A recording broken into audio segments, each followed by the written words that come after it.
যে নারী রান্না করার সময় তিনটি কাজ করবে ওই নারীর কপাল খুলে যাবে।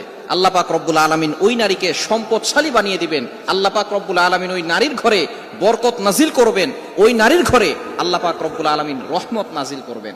অনেক মা বোনেরা এখন কিন্তু সংসারের ভিতরে সুখ চান, শান্তি চান, ঘরের ভিতরে রহমত চান, বরকত চান।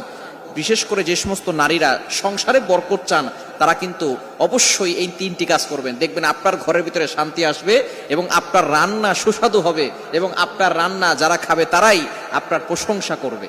আমরা অনেকেই কিন্তু নিজের প্রশংসা শুনতে চাই এবং অনেকেই আমরা ঘরের ভিতরে বরকত চাই, রহমত চাই। এজন্য আমরা এই তিনটি কাজ করব। নাম্বার 1, 1 নাম্বার হচ্ছে আপনি যখনই রান্নাঘরে প্রবেশ করবেন তখন আপনি সালাম দিবেন।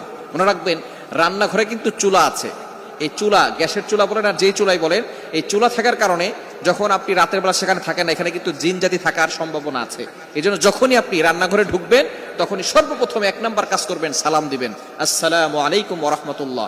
কেউ থাকুক আর না থাকুক, ঘরে যখনই প্রবেশ করবেন, যদি ঘরে কেউ নাও থাকে তারপরে সালাম দিবেন, কারণ ঘরের ভিতরে অনেক সময় শয়তান থাকে। আপনার সালাম দেওয়ার কারণে